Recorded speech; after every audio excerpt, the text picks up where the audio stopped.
What is up, everybody? CP and SJ with you for another week of picks here from Every Day We're Covering as we slide into week 13 here, the college football season. And did not too bad last week. We're looking to do even better here this week.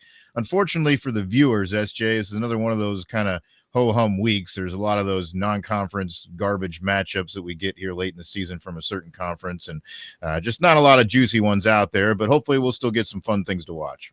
Yeah, and then the flip side, when we're looking at trying to win some money here, the other games are pretty damn pretty damn heated there, and it's hard to really go one way or the other. But we got a couple of few options here for you. And hey, it's been about a month of upsets, so there's probably going to be another one this week. Maybe that'll be on the list here. We'll see what we get into here in a few minutes. Yeah. All right, let's dive right into it here. I'm going to start things off for one in the ACC, the conference that nobody seems to love anymore. But the Duke Blue Devils have been doing pretty good for themselves here after kind of what was a up and down start. They really seem to have settled in. They're on the road against North Carolina. I know it's that old, Tobacco Road rivalry, and UNC, I'm sure, will try to put every ounce of energy they have into this one. But Duke's just the better team here. North Carolina's been a stinker pretty much all season long. They had a little bit of juice in them last week, and I just don't think that's going to last for more than 1 week. So I'm going for the Duke Blue Devils to cover a 6.5 point spread. I think they get that done pretty easy. Yeah, we'll do this in a month or so, or maybe a little bit longer. But when we're talking basketball, we'd be having a whole different conversation, especially the way this season started. But that's not the case. And I mean, North Carolina's best thing they've done this season is play a couple close games. So that kind of tells you where they're at. I know we're on a couple of the same ones here, at least similar ideas. So I'll snag one that I think we're both pretty much in alignment here on, and that's in the same time slot, even the 2:30 Central time slot. And probably one of the, on paper, could be the matchup of the week, and that's USC at Oregon. Of course, both teams have been fairly, kind of up to what we thought of them. Maybe Oregon a little bit back. I know USC was seen as like one of those, and they're there now, a playoff potential, a dark horse in the Big Ten, kind of coming off, maybe some decent seasons, but not really over the hump. And feels like maybe they've gotten there, and this would be their chance to get all the way over that. I did mention, though, on the pod earlier this week is that, if you're the conference guy, there's a potential here, however it plays out, if it's a close game or something of that nature, you could be, setting yourself up for an extra playoff team. That's not our concern here, and not my concern ever either. I'm not a conference guy, but just, side note there. What we're looking at here is depends where you looked at. We got a little different number here, but I think we're both on the USC side a little bit. I'll let you give your take on this one, but I like the Trojans here. I might go crazy here. I'll let you finish. I got to think this one over because I'm thinking about taking that upset leap as I alluded to a minute ago. So give me a minute here, would you, CP? Yeah.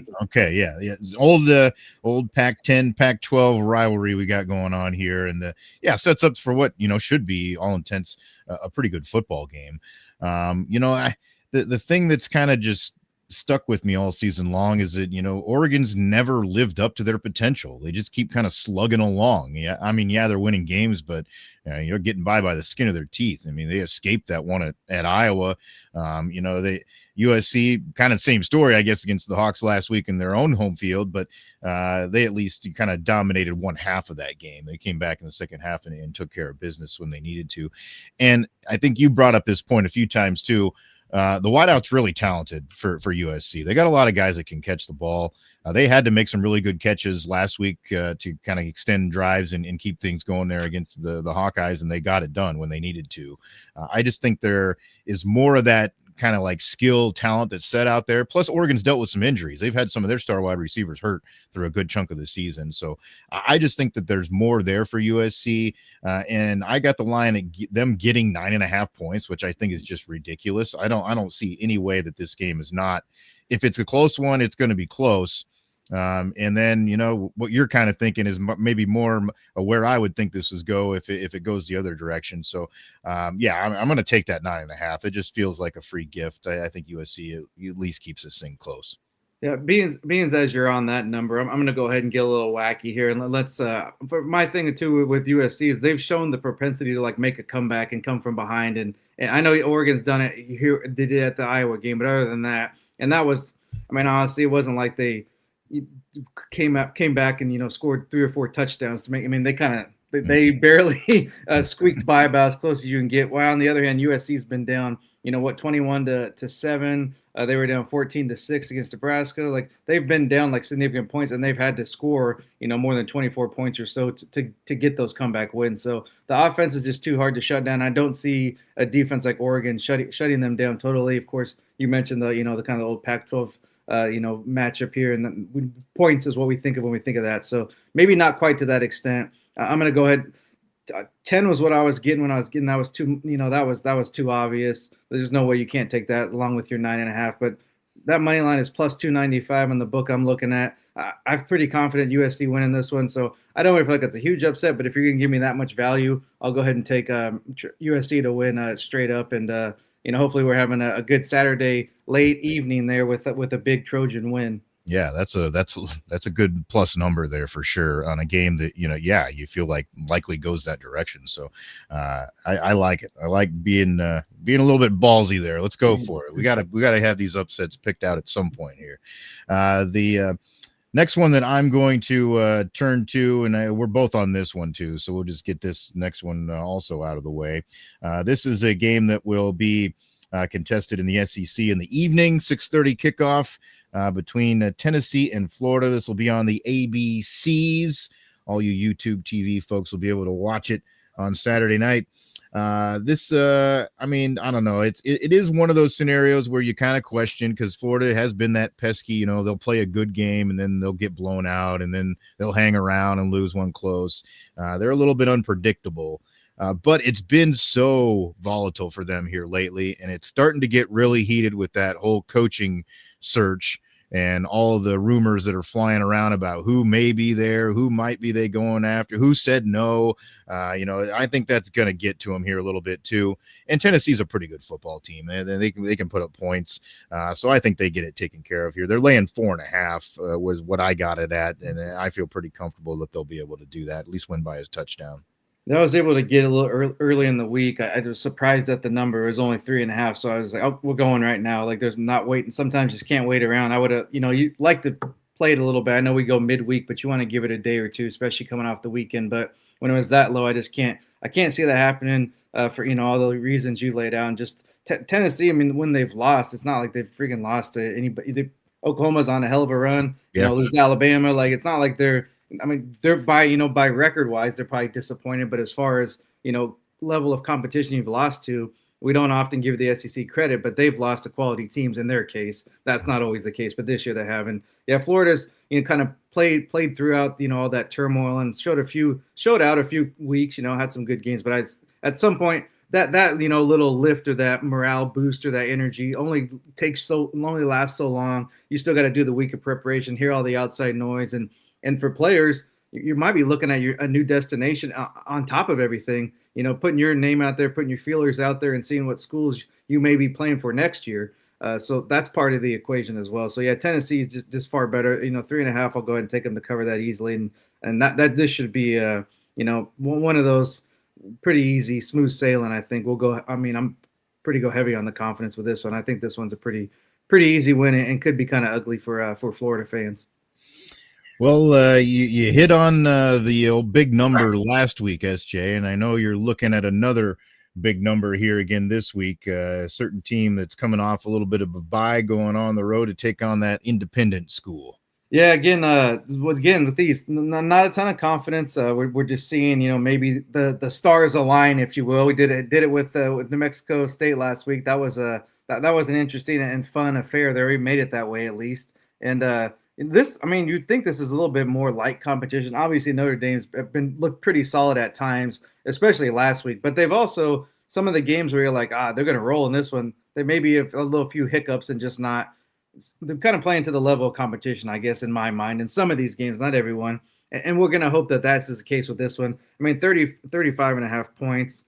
That's not asking a lot. And this is, essentially, this is like almost like a conference game too, because with Notre Dame's former like ACC affiliation ties. I know Syracuse wasn't in the ACC or hasn't been in it that long, but they did play them, and then they've honestly played them pretty regularly over time, like through the history of their program. So it's not like they're unfamiliar opponents. Of course, the Syracuse coach kind of he's kind of out there. He's a little outlandish. Says a few things here and there, and kind of gets a little wacky. So I could assume a guy like that's going to have his team ready for kind of a big name and a chance to maybe salvage a little bit of success this season. So I'll go ahead and take Syracuse on the long shot. We're not throwing a lot of lot of heavy lot of heavy confidence on this one, but 35.5, that's a pretty big number at this point of the season when you figure you just got a halfway decent opponent, and Notre Dame's kind of coming off a big win. Maybe they kind of have an off week, overlook their opponent, and like we said, Syracuse, they've had a whole week to prepare for what's coming at them. So we'll hope that plays in their favor. And yeah, this might be this hopefully this is a close watch again, gives us something to tie us over there before we get to that nightcap. Yeah. Yeah, it's I mean, I don't hate taking a chance on that for sure. I mean, this definitely seems like it's one of those games where Notre Dame would certainly like take the foot off the gas if they get in that scenario. So I could see Syracuse kind of sneaking in there, even if it does get a little bit away from early, still being able to cover that number. Next one I'm going to go to, I'm going back to the well here. And it's just the water well because that's what these folks stick to. But the old BYU Cougars did me well last week. I knew they would play well in a night game home environment, took care of business against TCU. And I think the big thing about this game, they go on the road to Cincinnati. So it's not like it's an easy walkover by any means. Cincinnati's 5-1 at home this year. But of course, the thing that makes you scratch your head is their one loss was last week, home against Arizona, kind of an unexpected loss for them.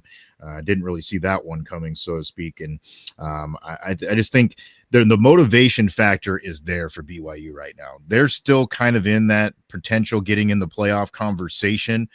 They want to stay that way.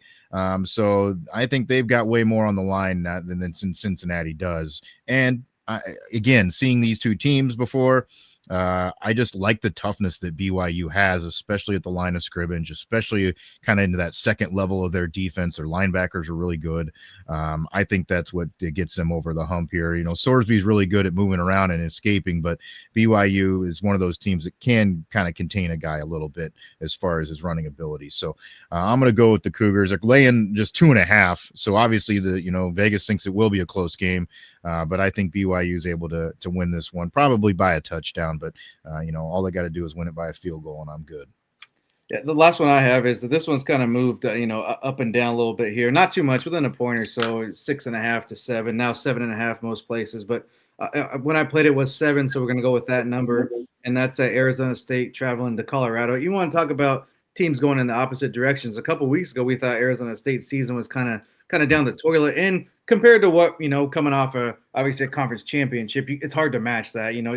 If you don't win it the next year, it's a failure or disappointment. So that's a tough spot. But at the same time, I mean, they sneaked back into the rankings, won a couple of big games here last few weeks. Well, Colorado's just kind of big. I mean, yeah, they weren't. We weren't thinking them to be any type of like outside shot or nothing. But I mean, they're just getting embarrassed, giving like 50 points a game, pretty much. I mean, you lose to like a West Virginia team that hadn't shown much signs of life in the last few weeks. And of course, we know all the other problems with the coaching deal. And is he going to be around? He's not going to be around. Just, they're just, that program's in a bad spot right now. And I think Arizona State can take advantage of that. And this should be ugly. I'm, probably 40, even with Arizona State. I know the back not playing with the quarterback they intended to, but I don't, in this case, that will not matter at all. This is going to be should be an easy blowout there. And even the overs on this one, if someone wants to take a look at that, 48.5, that I can see Arizona State putting up a 40 spot, and Colorado probably sneaking a touchdown or two, and then you're good there. So that might be something to look at too, but I'll stick with that line at -7 for Arizona State.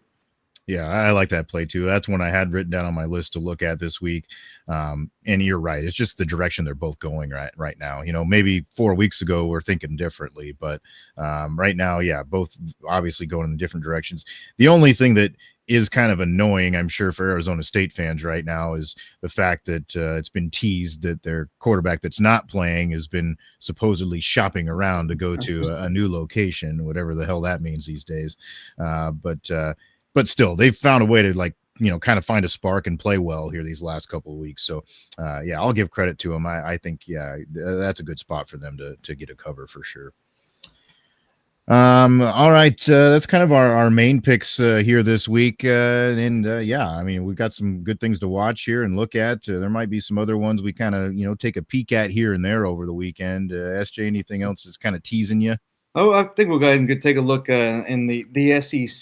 This is old Big Eight matchup, the real conference, not the Big 12. The Big Eight's the real conference, if anybody didn't know. But this Missouri and Oklahoma matchup, and we're going to look at the total there. There's two teams that have been known to score some points. I know Missouri's had a little bit of struggle, but Oklahoma's found their groove, man. I know it wasn't a offensive freaking showcase last week, but when you're playing Alabama team that had looked as good as anybody in the country the last 6 or 7 weeks. That's pretty. I mean, you can't be mad about in the 20s. Like that's the type of game. This is not going to be that type of game. I don't think. I think Oklahoma they might run away with it, but at the same time, I'm not super confident in that because you come off these big wins, and how many times do we see a team kind of fall back and like, oh, last week means nothing now because they go and lose to a team that they're favored to beat or whatever the case may be. So we'll just look at the total. 41.5 seems fairly low for these teams, like I said, that like to score a lot of points. So I think that's if someone's looking for maybe looking at a total and there's I don't know, I don't like these games because of the matchups. I mean, Oklahoma's still getting 7.5 points, so that seems maybe a little bit high coming off that emotional. And somehow Missouri still ranks, so I guess we can factor that in too. But either way, I'd like the total is a better play, at least in my mind, for that game. So go ahead and I'd say hammer that pretty decently too. That seems pretty low number for teams of this sort. Yeah. If you're looking for a sicko game, by the way, one that caught my eye, UConn is only laying 7.5 at Florida Atlantic, and they're coming off a couple of pretty good wins these last 2 weeks. Air Force and Duke, those are two pretty solid wins for a program you don't really think much about, and Florida Atlantic's been pretty pedestrian this year. So yeah, I think they cover that. That's a one you might want to sneak in there if you're looking for something to keep you interested in during that early part of the day. They're kicking off at 2:00, so you can get that one in your slate. All right, that's what we've got for you here this week. Of course, we will have all the recap and rundown for you on the podcast as well coming up here after the weekend concludes. So make sure that you like, subscribe, get the notifications for the podcast. Just search Every Day We're Covering on whatever platform you like to use, and you'll get the feed filled in there for you. We get that out there for you usually every Monday there at some point, so you can listen in and get the recap of our picks that we provide you here. Of course, we'd love it if you follow us on social media. You can see the two handles there where you can follow us on Twitter. We post these picks, our confidence levels, and then throw some other nuggets out there for you time to time as well. And we'd love your interaction if you have some thoughts on games throughout the weekend that you want to throw at us. And then also, if you would like, subscribe, get the notifications on the YouTube channel where we provide these pick videos for you each and every week. Make sure, of course, you're getting those notifications so that you see when that pops up and get ready to make your plays. That's going to wind it down here for our Week 13 picks here, the college football season in 2025. That's SJ Munoz. I'm Chris Parks. Thanks for joining us for another week of picks here from Every Day We're Covering. We'll see you next time for some more covers.